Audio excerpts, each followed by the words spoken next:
Hello friends, स्वागत है आपका आपके अपने चैनल होम ट्यूशन पे। दोस्तों, जैसा कि आप जानते हैं कि एसएससी कांस्टेबल जीडी का रिजल्ट जारी हो चुका है और बहुत सारे बच्चे इसमें पास भी हो चुके हैं। लेकिन दोस्तों, जिन विद्यार्थियों ने फॉर्म किसी अदर स्टेट से लगाया था, जैसे मान लीजिए कोई हरियाणा का लड़का है और उसने मान लीजिए गुजरात से फॉर्म लगा दिया या मेघालय से, क्योंकि कट ऑफ वहां की कम रहती है। तो अगर आपने भी इस प्रकार की गलती की है तो ये वीडियो आपको ध्यान से पूरा देखना चाहिए।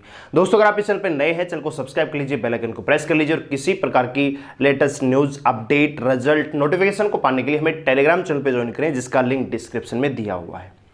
तो दोस्तों, अब बात करते हैं जो आपने फॉर्म भरते समय गलती की है। देखिए दोस्तों, दो चीजें हैं। एक होता है फॉर्म एसएससी एमटीएस। मान लीजिए एसएससी एमटीएस का मैं फॉर्म भरता हूं और पहली प्रेफरेंस में मान लीजिए मैंने मेघालय दिया, या पहली प्रेफरेंस में जो स्टेट मैंने दिया, मान लीजिए गुजरात दिया, तमिलनाडु दिया, कर्नाटक दिया, ऐसे स्टेट मैंने प्रेफरेंस में पहले रखे जिनकी कट ऑफ कम जाती है। तो उससे फर्क क्या पड़ेगा दोस्तों, कि जब मान लीजिए रिजल्ट आएगा और मान लीजिए मैंने कट ऑफ गुजरात की स्टेट की कट ऑफ के बराबर मैंने अंक प्राप्त किए हैं और मेरी पहली प्रेफरेंस भी गुजरात है, तो मुझे गुजरात स्टेट के तहत मुझे नौकरी मिलेगी। यानी मुझे अपनी ड्यूटी गुजरात सर्कल के दायरे में ही करनी पड़ेगी। बात आ गई समझ में। जैसे मान लीजिए मैंने फॉर्म भरते समय पहली प्रेफरेंस में मान लीजिए त्रिपुरा लगा दिया भाई, तो मेरे जो कट ऑफ के जो नंबर है मान लीजिए त्रिपुरा स्टेट के कट ऑफ से मैच करते हैं, तो मुझे त्रिपुरा स्टेट मिलेगा, क्योंकि मैंने प्रेफरेंस में भी त्रिपुरा रखा था और मेरी कट ऑफ जो नंबर है वो भी उसी स्टेट के अकॉर्डिंग है। तो मुझे मेरी पहली प्रेफरेंस के अकॉर्डिंग मुझे स्टेट डिप्लॉय कर दिया जाएगा। लेकिन दोस्तों, अगर मैं बात करूं एसएससी जीडी की, तो बहुत सारे बच्चों ने यही सोचकर अदर स्टेट से फॉर्म भरा। जैसे मान लीजिए कोई हरियाणा का लड़का है, यूपी का लड़का है, तो यहां की कट ऑफ, दिल्ली एनसीआर की जो कट ऑफ है वो थोड़ी सी ज्यादा जाती है। तो ऐसे बहुत सारे लड़कों के मैसेज मेरे पास आ रहे हैं कि सर जी हमें कोई दिक्कत तो नहीं होगी, कोई प्रॉब्लम तो नहीं होगी डॉक्यूमेंट्स में। तो मैं आपको बताना चाहूंगा कि अगर आपने मान लीजिए हरियाणा का रहकर आपने गुजरात से फॉर्म लगाया है, या आपने त्रिपुरा, मेघालय, किसी और स्टेट से आपने फॉर्म लगाया है, तो दोस्तों जब आप डीवी देने जाएंगे तो आपके पास वहां पे उस स्टेट का डोमिसाइल होना जरूरी है।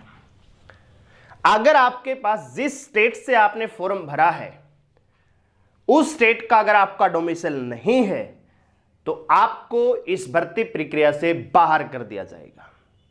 ठीक है। जैसे मान लीजिए मैं हरियाणा का हूं, मैंने फॉर्म भरते समय गुजरात स्टेट से भरा है, तो गुजरात का डोमिसाइल मेरे पास होना चाहिए। अगर ऐसा नहीं है तो मुझे फिर भर्ती प्रक्रिया में, आगे की प्रक्रिया में शामिल होने नहीं दिया जाएगा।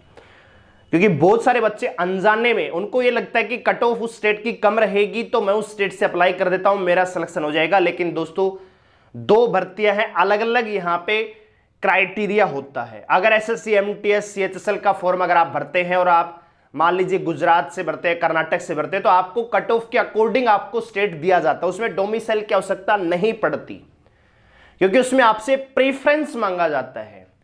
और इसमें आपसे प्रेफरेंस स्टेट का नहीं मांगा जाता, इसमें प्रेफरेंस आपसे फोर्स का मांगा जाता है कि आप पहले सीआईएसएफ प्रेफरेंस में देना चाहते हैं, या बीएसएफ में देना चाहते हैं, या सीआईएसएफ में, या फिर आप आईटीबीपी में जाना चाहते हैं, एसएसबी, पहले प्रेफरेंस में आप क्या देना चाहते हैं।